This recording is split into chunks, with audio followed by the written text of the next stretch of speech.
Life's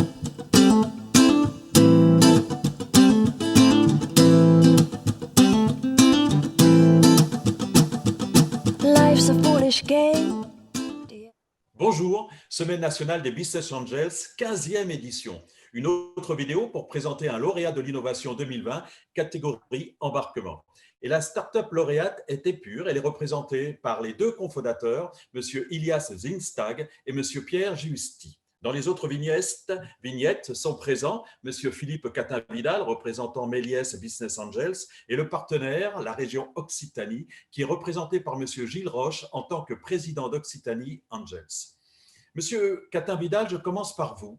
Qu'est-ce qui a séduit les investisseurs que vous êtes dans le projet porté par nos deux start-upers?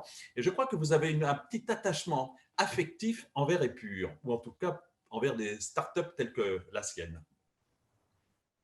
Chez Méliès, nous aimons bien sûr toutes les entreprises que nous soutenons. Mais il est vrai que nous avons un petit faible pour Epure, d'abord parce que c'est de la mécanique. Nous parlons ici de machines, nous parlons de bois, nous parlons de charpente, et face à l'accumulation des projets d'applications web ou autres marketplaces, nous apprécions particulièrement d'avoir ici un vrai projet industriel. Qui plus est, savez-vous où nos dirigeants ont choisi d'installer leur entreprise? À Belcaire, au fin fond de la vallée de Aude, tout sur les contreforts des Pyrénées. Et d'y créer des emplois dans une région où justement il est particulièrement difficile de trouver un emploi. C'est pour nous l'occasion de montrer l'engagement de Méliès Business Angel au service de la région et de toute la région. Bien sûr, il y a d'autres critères qui nous ont fait soutenir Epure. La qualité du projet d'abord, son niveau d'innovation très important, la qualité de son équipe dirigeante, compétente et extrêmement motivée. Nous ne sommes pas les seuls d'ailleurs à les apprécier. La machine qu'ils ont conçue, Logbot, fait partie des solutions à l'étude pour accélérer la réalisation du chantier de réfection de la charpente de Notre-Dame de Paris. Ah. En effet, très beau projet. Alors Ilias et Pierre, il est impossible de parler de votre start-up sans replacer sa création dans son contexte. Pouvez-vous en quelques mots raconter votre fabuleuse histoire qui d'ailleurs pourrait débuter comme une légende? Il était une fois dans la haute vallée de l'Aude, deux charpentiers, trois petits points. Bonjour à tous. Oui, en effet, c'est vrai, ça pourrait commencer, mais ça a un peu commencé comme ça. Hein, Pierre et moi, on s'est rencontrés, ça fait une dizaine d'années qu'on habite sur le plateau de Sceaux. On est arrivé en même temps sur ce territoire. Pierre était charpentier déjà depuis plusieurs années et il est arrivé ici et il s'est installé en tant qu'auto-entrepreneur sur le territoire pour réaliser des charpentes. Moi, j'ai également créé à ce moment-là une entreprise en tant qu'artisan. Et c'est en travaillant ensemble sur des chantiers qu'on a appris à se connaître et qu'on a aussi eu l'idée à un moment sur un chantier où on avait beaucoup de pièces parfaitement identiques à réaliser. Et c'est là où on s'est dit qu'il serait pertinent de disposer d'un outil qui nous permettrait un peu d'automatiser, en tout cas de gagner du temps, de la productivité, mais aussi du confort de travail et de la sécurité et de la précision, et d'essayer de trouver un outil qui nous permette d'atteindre ces objectifs. Alors, c'est surtout Pierre qui s'y est mis pendant 2-3 ans. Il a travaillé dans son garage à la réalisation d'un premier prototype qu'on a présenté, nous, lors d'un concours à la création d'entreprise qui s'appelle la Startup est dans le pré, qui a eu lieu, ça c'était en octobre 2015.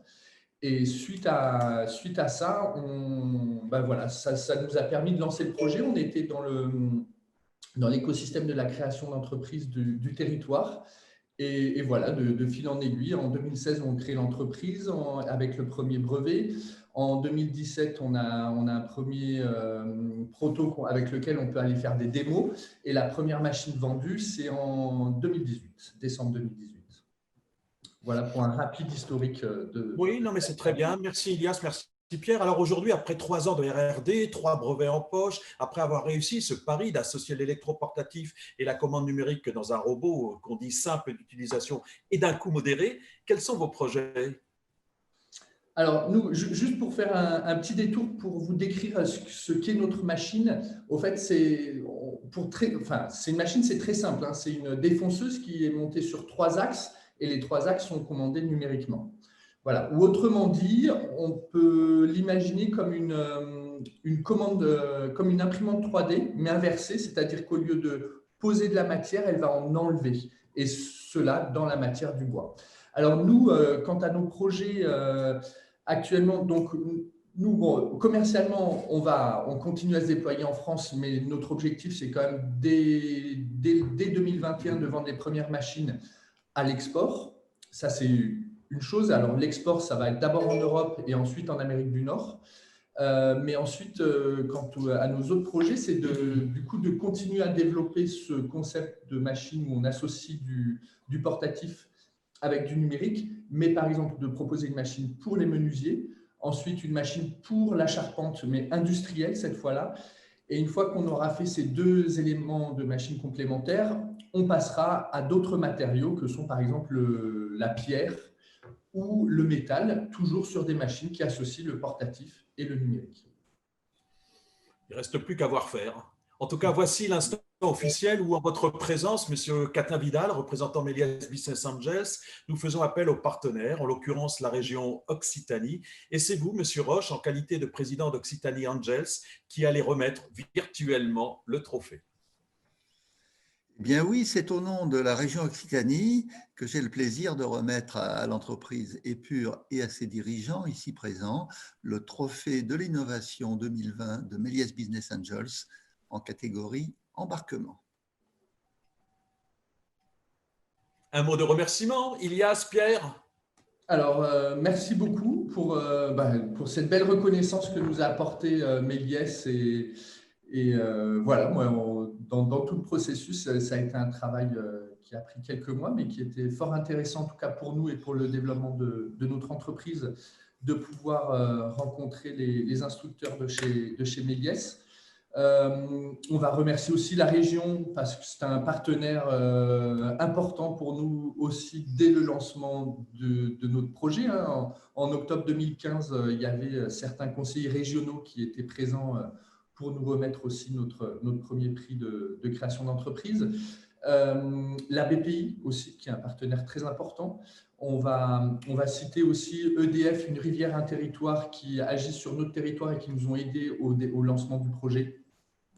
Ilias, on ne peut pas citer tout le monde. Non, je ne vais pas citer tout le monde. Je m'arrête Il y a là. beaucoup de gens qui vous aiment et qui vous aident. Alors, Monsieur Roche, justement, Ilias, il parle de la région. Avoir un partenaire comme une région, à plus forte raison, j'allais dire, la région Occitanie apporte. Mais justement, cet apport, il est de quel ordre? Pouvez-vous nous en dire davantage?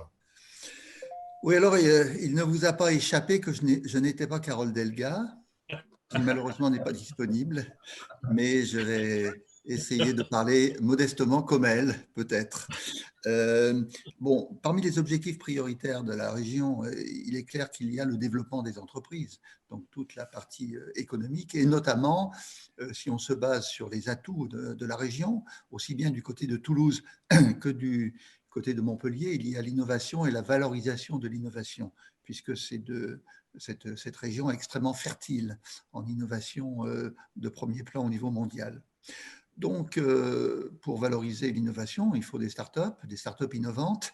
Et une des problématiques des startups qui veulent démarrer alors qu'elles sont à un stade très initial, c'est leur financement. Et en stade très initial, c'est très difficile. Et c'est la place privilégiée, pour ne pas dire, je dirais pas unique, mais presque, des business angels, comme le réseau Méliès Business Angels, qui couvre l'Occitanie-Est. Alors, les réseaux de la région Occitanie sont toulousains et montpelliérains, et ils sont regroupés dans une fédération qui s'appelle Occitanie Angels, que j'ai d'ailleurs l'honneur de présider. Donc, ça, c'est le soutien moral du conseil régional, bien évidemment, mais au-delà des mots, il faut agir. Et c'est dans le sens de cette action que nous avons développé un partenariat qui a redémarré cette année, début 2020, un partenariat basé sur une convention triennale avec le Conseil régional Occitanie et qui comporte pas mal d'actions précises. Ce partenariat fait d'ailleurs suite à une convention triennale également, 2017, 2018, 2019, qui s'est très très bien passée. Voilà, donc partenariat réel, efficace et opérationnel entre le Conseil régional et Occitanie Angels, et en particulier son bras armé en Occitanie-Est, qui est Méliès Business Angels. Alors, nous sommes globalement très admiratifs de la société Épure, hein, puisque son innovation est à la fois très originale et en même temps très, très pratique. On voit, il y a une machine derrière, on n'est pas dans le virtuel, même s'il y a du virtuel dedans, et ça, c'est vraiment très bien.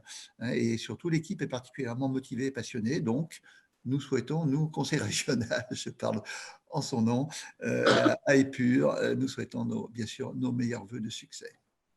Merci. Monsieur Roche, Monsieur Vidal, messieurs Jingstag et Juisti, me joignant à celles et ceux qui vous ont écouté, je vous remercie. Et dans le même temps, j'invite justement celles et ceux qui nous suivent à entendre et regarder d'autres start-upers lauréats sur nos vidéos mises en ligne, car la Semaine nationale des Business Angels continue, édition 2020. Alors, à tout de suite.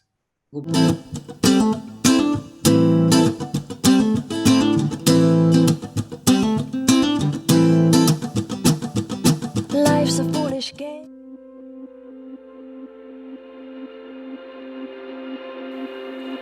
Ilias et moi, Pierre, nous sommes les cofondateurs de la société Épure et les créateurs de la première fraiseuse numérique portative au monde. À la base, tous les deux, on est charpentiers bâtisseurs. Alors évidemment, on aurait pu rester sur nos chantiers et peut-être qu'un jour, on aurait participé à la construction ou à la reconstruction d'une cathédrale, qui sait. Mais nous, on a préféré créer un pont entre la matière et le virtuel, entre la tradition et le numérique, et on a inventé Logbot.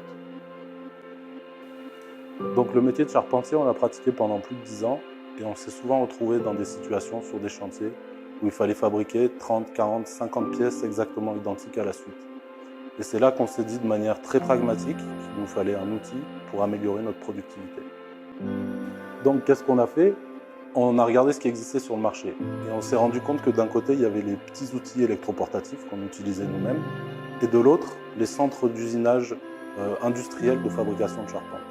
Et entre les deux, aucune offre de matériel intermédiaire.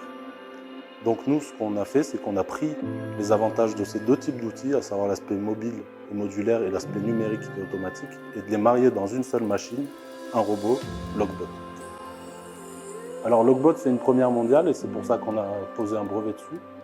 Et pour l'expliquer simplement, on peut le voir un petit peu comme une imprimante 3D inversée et portative. Parce que comme une imprimante 3D, Logbot travaille tout seul, il est autonome dans ses mouvements. Inversé parce qu'au lieu de déposer de la matière, il va enlever de la matière. Et portatif, c'est ce qui permet de le positionner à n'importe quel endroit sur une pièce de bois pour réaliser les actions de découpe nécessaires à la fabrication d'une charpente. Nous avons commencé à commercialiser Logbot et les retours sont excellents. Parce que les artisans se rendent compte qu'ils peuvent diminuer au minimum par 2 leur temps de production, qu'ils vont avoir accès à une qualité, à une précision d'exécution que seul le numérique peut leur offrir, qui vont pouvoir remplacer l'utilisation de plusieurs machines par une seule, et tout ça pour un moindre investissement. Et pour donner un exemple, un chantier qui nous aurait pris 3 semaines avec nos outils classiques ne prendrait plus qu'une semaine avec Logbot.